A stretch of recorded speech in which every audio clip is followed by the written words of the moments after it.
Proceso generador de datos.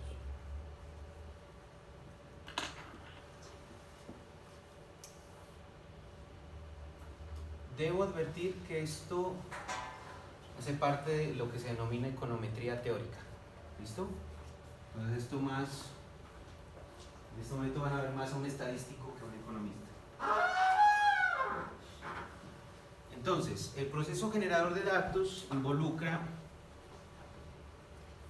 la posibilidad de que una serie pueda tener dos componentes. ¿Aló? ¿Sí, con él?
Disculpen, muchachos, qué pena con ustedes. Bueno, entonces hablaba del proceso generador de datos y vamos a pensar lo siguiente. Esto toca hacerlo con cierta manita. Entonces, yo voy a pensar en un fenómeno que es un fenómeno temporal, y ese fenómeno temporal se puede, en principio, vamos a plantear colocar como una función de ese mismo fenómeno temporal, pero en otros periodos de tiempo. ¿De acuerdo? Entonces, voy a colocar un ejemplo introductorio sobre este análisis del proceso generador de datos. La pregunta, hace muchos años, en Fox, pasaban un comercial que era un aniversario de Los Simpson. Y entonces mostraban a Homero Simpson cuando era pequeñito, cuando era bebé, e iba pasando una música en piano, iba mostrando cómo Homero iba creciendo. Entonces iba entrando a la adolescencia, después ya iba entrando a la adultez y bueno, finalmente quedaba como todos lo conocemos.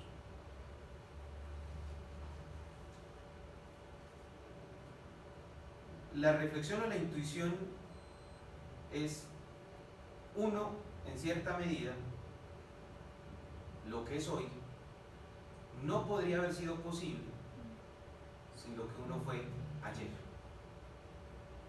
¿De acuerdo? Entonces, por ejemplo, en algún punto en el tiempo, el profesor Julio Riascos no era profesor, era el estudiante Julio Riascos. Y estaba sentado en un curso con los demás compañeros y estaba aprendiendo lo que les explicaban sus profesores en el pregrado. Si tomamos a ese estudiante y le llevamos un registro de cómo va aprendiendo mes a mes, año tras año, décadas tras décadas. Entonces usted va viendo cómo el tipo al final se convierte en el profesor Julio Riascos, ¿de acuerdo? Pero él no podría ser el profesor Julio Riascos si no hubiese sido el estudiante.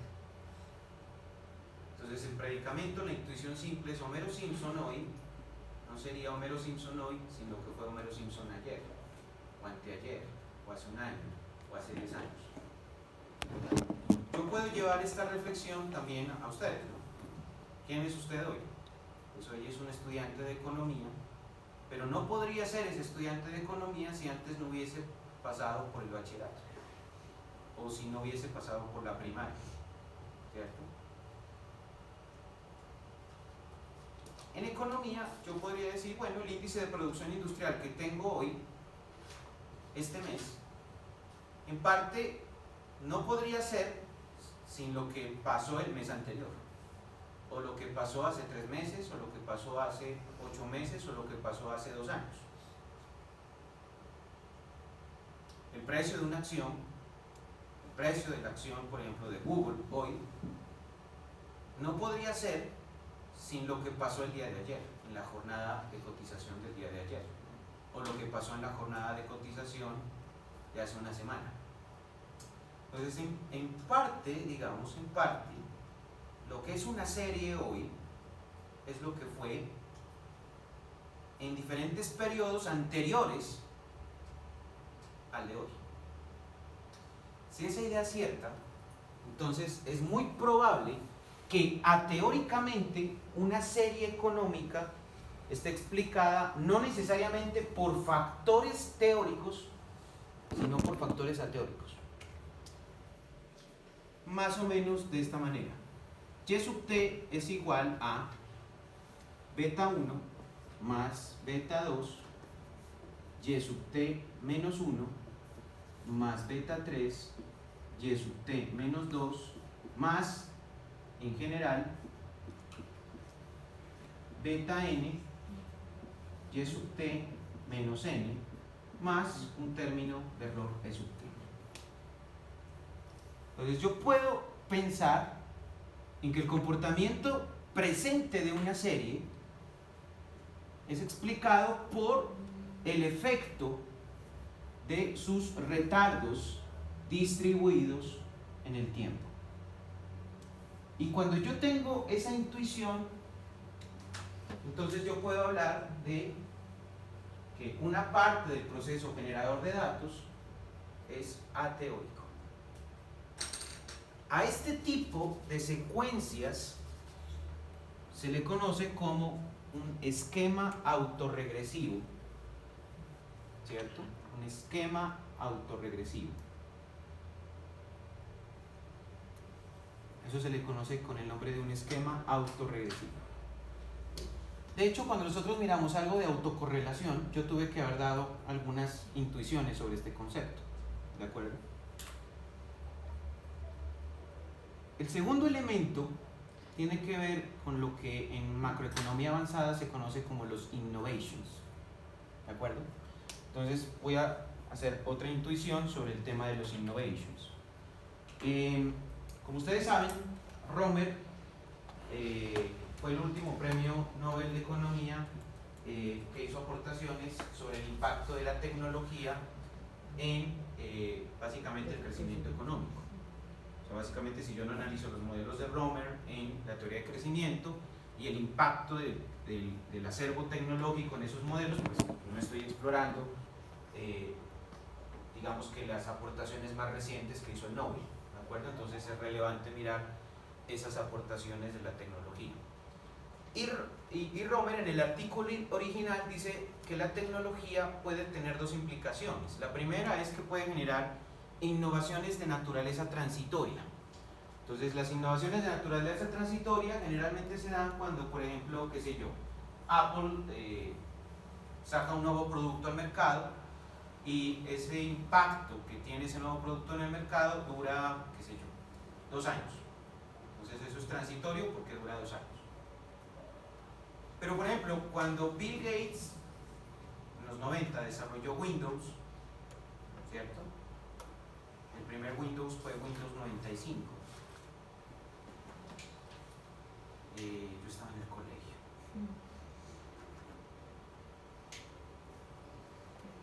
salió Windows 95, el impacto que eso tuvo sobre el sector productivo,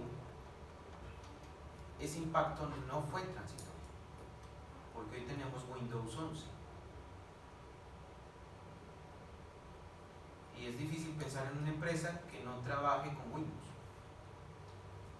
Ese efecto sí es un efecto permanente. Entonces, ambos son impactos, ¿cierto? Pero un impacto, por ejemplo, como, qué sé yo, que salga un nuevo celular, un nuevo iPhone. Un nuevo iPhone me durará que unos 2 años, si es que yo soy muy gomoso de la tecnología, hasta que llegue otra cosa superior. Y ya, lo cambio y chao. Ese impacto sería más o menos transitorio. Pero permanente es cuando llega un cambio y se queda.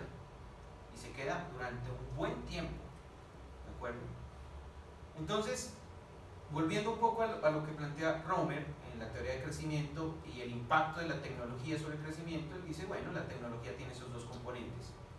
Esos dos componentes pueden ser esperados o inesperados.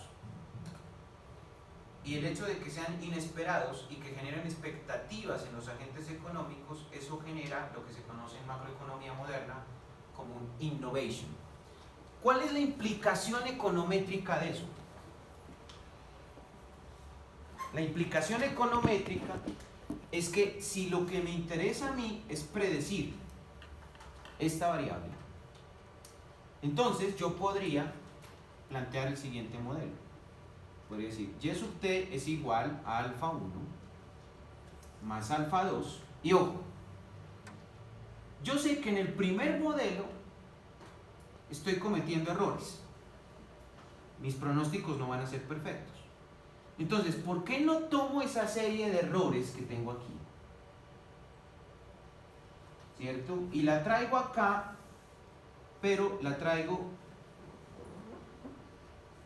con un retardo. Entonces, lo que hace este alfa 2 es medir el efecto de los errores, ¿cierto?, de un modelo de pronóstico para que me expliquen precisamente el pronóstico. Entonces, si cometo errores, ya sea hacia arriba o hacia abajo de esta data, yo pueda contemplar esos errores pasados como información que me ayude a corregir el mismo modelo. Y entonces tengo el siguiente arquetipo. Tengo aquí alfa 3, e sub t menos 2, más puntos en general, beta sub n, e sub t menos n, más, y aquí le voy a colocar otro término de error que es b sub t, que es el error de este modelo de errores.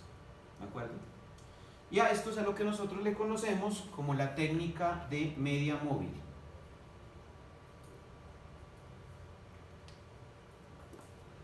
Un tercer predicamento que existe es que básicamente se pueden elaborar modelos ARMA, es decir, modelos que al mismo tiempo tengan en cuenta la parte autorregresiva con la parte de media móvil. ¿De acuerdo? Estos coeficientes aquí, estos coeficientes que estoy obteniendo en esta parte, se denominan coeficientes histeréticos. ¿De acuerdo? Se denominan coeficientes histeréticos.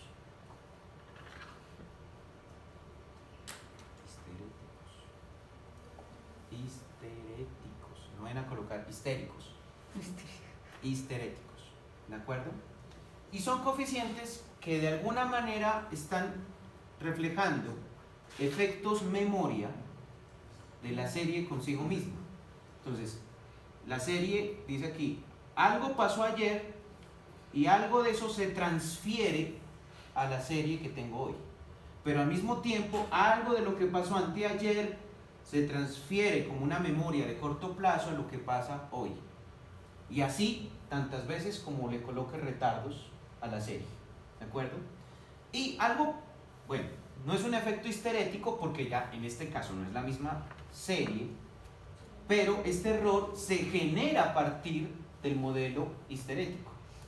Entonces, aquí traigo el error que cometí, ¿cierto? La primera vez que hice forecasting y lo traigo aquí para el forecasting que voy a generar hacia el futuro. Y lo mismo aquí, otro retardo, traigo ese error pasado y lo traigo aquí para mejorar y perfeccionar la predicción con base en esa información y en general con todos los n retardos que vaya a incluir, ¿de acuerdo? Ahora, yo podría utilizar un esquema de naturaleza ARMA. Yo podría utilizar un elemento de naturaleza ARMA y juntar estos dos modelos en uno y plantear lo siguiente. Podría plantear, ¿cierto?, que en el proceso generador de datos y sub t será igual a, voy a colocarlo así, originalmente, beta 1 más beta 2 y sub t menos 1 más b sub 3 y sub t menos 2 más, en general, beta sub n y sub t menos n más, colocarle aquí alfa. Alfa 2 e sub t menos 2 más alfa 3 e sub t menos 3 más, en general, alfa n e sub t menos n más, término de error, lo voy a llamar aquí mu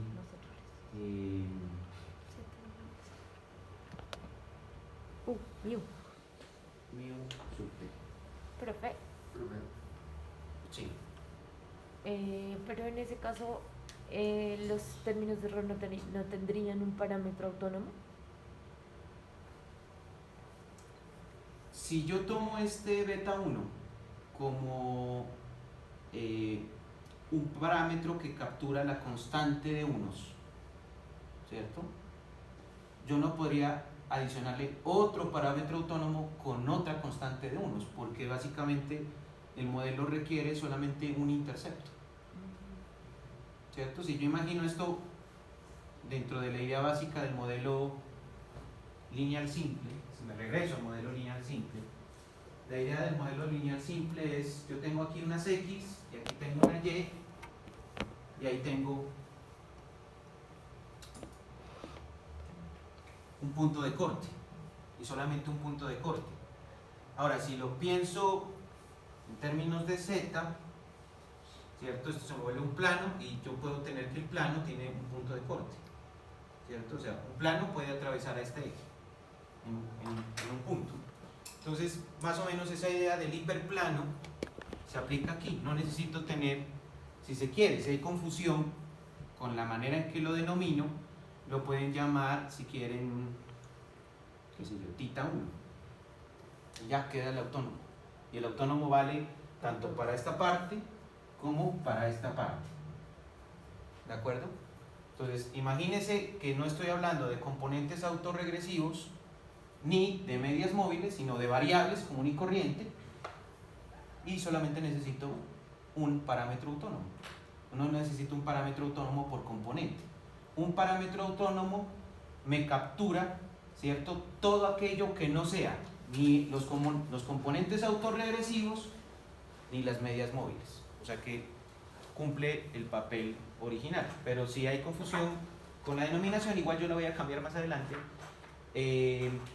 Pueden colocarlo como tita, por ejemplo, o como mega. Y básicamente la idea de la metodología Box-Jenkins es descubrir cuál es el proceso generador de datos. Ahora, no hay teoría económica aquí. Aquí no hay teoría económica, más allá de que puedan haber efectos histeréticos, ¿de acuerdo? Pero aquí no hay teoría económica. Aquí lo que me interesa a mí es predecir la variable. A mí no me interesa explicarla, a mí me interesa es predecirla. ¿Cuándo se pueden utilizar este tipo de modelos? Generalmente se utilizan dentro de los mercados accionarios, ¿de acuerdo? Entonces a mí no me interesa ponerme a explicar los rendimientos o los precios de un activo financiero. A mí me interesa es predecirlos para saber qué hago, si invierto o no invierto. pero no me interesa ponerme a explicar. Esto ya tiene que ver un poco con los temas de econometría financiera.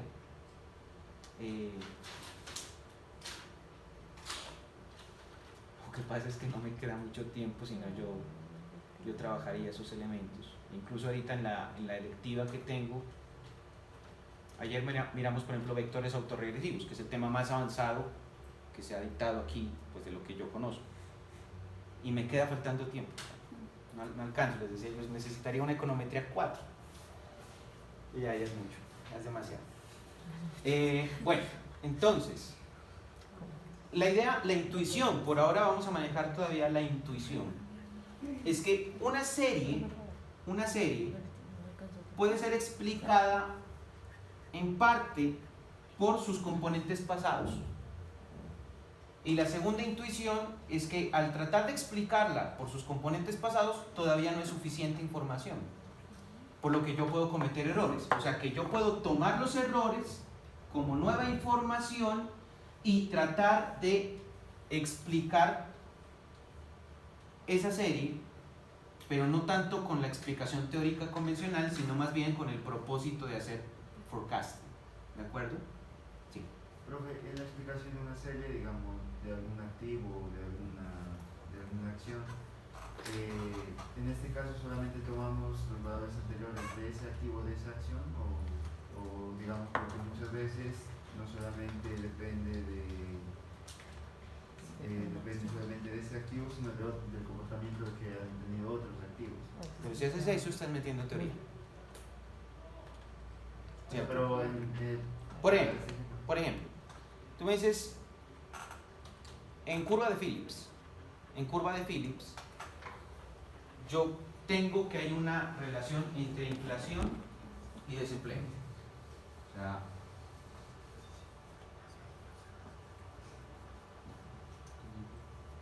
existe un trade-off between inflation rate and unemployment rate. Es decir, existe una relación de intercambio entre la tasa de inflación y la tasa de desempleo. ¿De acuerdo? Y tú me dices, profe, yo quiero explicar el comportamiento de la inflación en términos del comportamiento del desempleo. ¿Listo? La expresión más sencilla que podemos hacer en una curva de Phillips. Lo que te estoy planteando yo en esta clase es, yo puedo hacer una predicción de la inflación en función de la inflación pasada y el error de pronóstico que estoy haciendo para esa inflación. Entonces yo ya no estoy metiendo el desempleo. ¿De acuerdo? Yo ya no lo estoy metiendo. ¿Por qué? Porque este modelo es un modelo de naturaleza ateórica. ¿Para qué me sirve? Para predecir la inflación. Pero supongamos que tú encuentras que este primer modelo es relevante. Es relevante, pero no es suficiente. Entonces tú puedes decir, ojo, combinación de dos técnicas aquí. O sea, eso es un injerto. No sé si ustedes han estudiado biología. En biología se hacen injertos, sobre todo, por ejemplo, cuando se hacen cultivos, ¿no? Entonces yo puedo, por ejemplo, tomar una estructura de un tipo de planta, por ejemplo, y adherirla a otra estructura de otro tipo de planta, y se hace un injerto cuando, digamos, tengo una ramita de una planta y otra ramita de una planta, corto en cierto punto y hago una unión temporal. Después dejo que se fusionen y listo, quedan un injerto, que es dos plantas diferentes pero que lograron tener coherencia. Entonces yo tengo aquí un modelo, aquí tengo otro modelo, quiero hacer un injerto. Entonces, yo diría, la inflación va a ser explicada por el componente teórico, ¿cierto? Que sería autorregresivo aquí, aquí le voy a colocar media móvil, aquí, y yo podría colocarle un componente teórico que vendría dado por la tasa de desempleo aquí. Pero tu pregunta iba más allá porque tú me dijiste, profe, ¿pueden haber autorregresivos de la exógena? Esa fue tu pregunta. Y la respuesta es, pues tú me estás diciendo que podrías hacer beta 5 u sub t menos 1 más, coloquémosle término de error, u sub t. Ese modelo, planteado así como está, Es un modelo que tiene una parte teórica, Una parte ¿cierto? teórica, Y tiene una parte teórica, pero la parte teórica también implica una parte que hay un autorretardo, pero no de la endógena, sino de la exógena. Entonces yo estoy viendo el efecto, aquí ya me voy a pasar nuevamente a economista. Yo estoy diciendo, el desempleo puede afectar a la inflación temporalmente, pero también la puede afectar